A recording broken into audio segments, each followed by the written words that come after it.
What's up? It's Matty at mixandmastermysong.com. Today we're going to be doing a video on parallel compression in Studio One.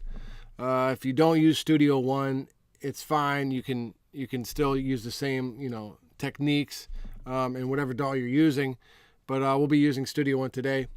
Now, if you don't know what parallel compression is, it's when you take a track and you duplicate it basically, so you have two of the same track, and then you compress usually quite a bit one of the tracks, and that will help push through the energy of the mix. So it will help push it through the mix because you have something you've taken the dynamics and you've squashed it down so it's just in your face all the time, and that helps push it through the mix, so that's all you hear. It doesn't change in level, so it's constant and in your face.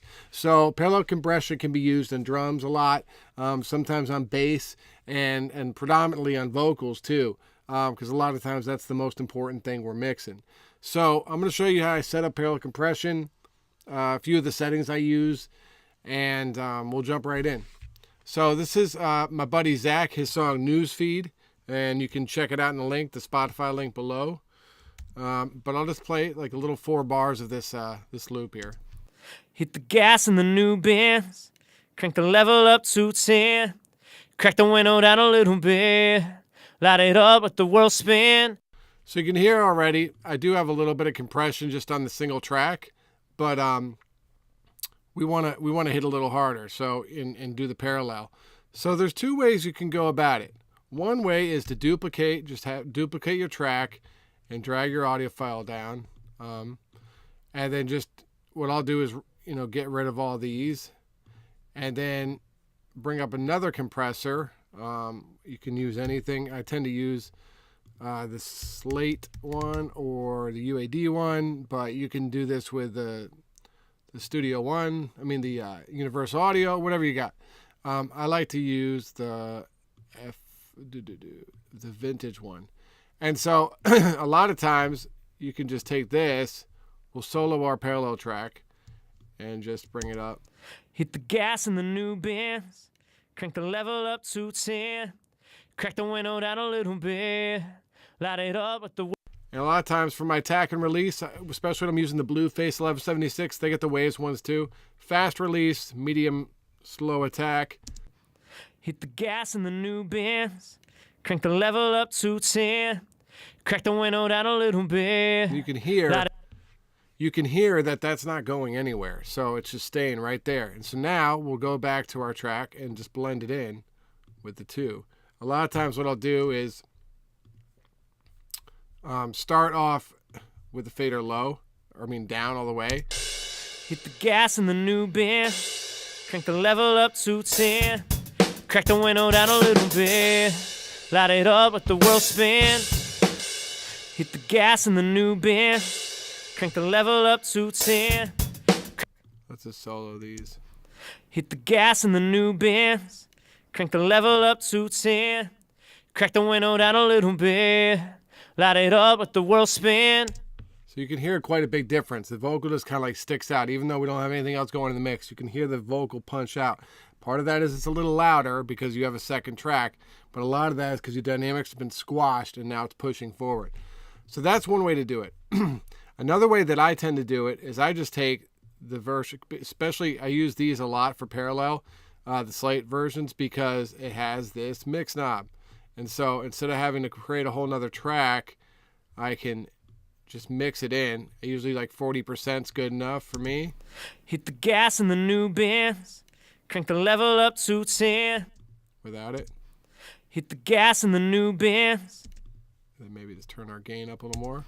Hit the gas in the new Benz, crank the level up to 10. Hit the gas in the new Benz, crank the level up to 10. So you can hear the dynamics being squashed quite a bit. And you can blend that to taste. And the cool thing about the Slate version is you can use the distressor or this FG stress, whatever they call it. You have quite a bit, and they all have mix knobs, which is huge. So the last way to do it, and maybe this is actually the way you would probably, well, you can do all these ways, is to actually create another bus. And then just put your compressor on the bus, right?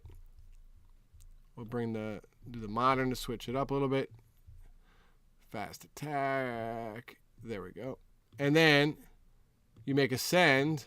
We'll call this Vox parallel compression.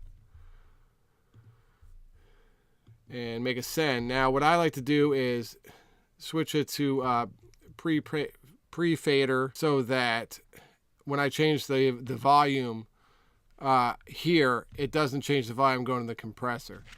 And then, so now, hit the gas in the new Benz, crank the level up to 10, crack the window down a little bit, light it up, let the world spin. Hit the gas in the new Benz, crank the level up to 10, crack the window down a little bit, light it up, let the world spin. So there's another way to do it. Each way achieves the same exact thing. I'm a big fan of just putting it on there, but I do use it down here on my in my template. I'll send all my kicks and snares to my drum bus here, and then my drum bus goes to this aux here where I'll use for parallel compression if I need it. So that's one instance I do because I like just having them separate for some reason or another. I can EQ things different here if I want to change the EQ in the parallel, and you can kind of do that with a slate, but you can't blend the EQs. You can't use the mix knob for the EQs. So I like to, in this instance, it's a lot better to have the send and then the new track and then be able to change this. But so there's different times that this, the different ways of doing this work better. And it's just all depends on what you're doing and how it's going to achieve the goal you're trying to reach. So I hope that helps. 3 different ways you can parallel compress and, help you maybe find ways to get your mix to punch a little more. Another thing too is people do parallel compress the mix bus sometimes. It's a little tricky. You got to mess with it, but I do it sometimes and it works great when you need a little extra oomph in your mix. So if you got any questions, please leave them in the comments below. And if you need your song mixed, hit me up at mixandmastermysong.com. Thanks.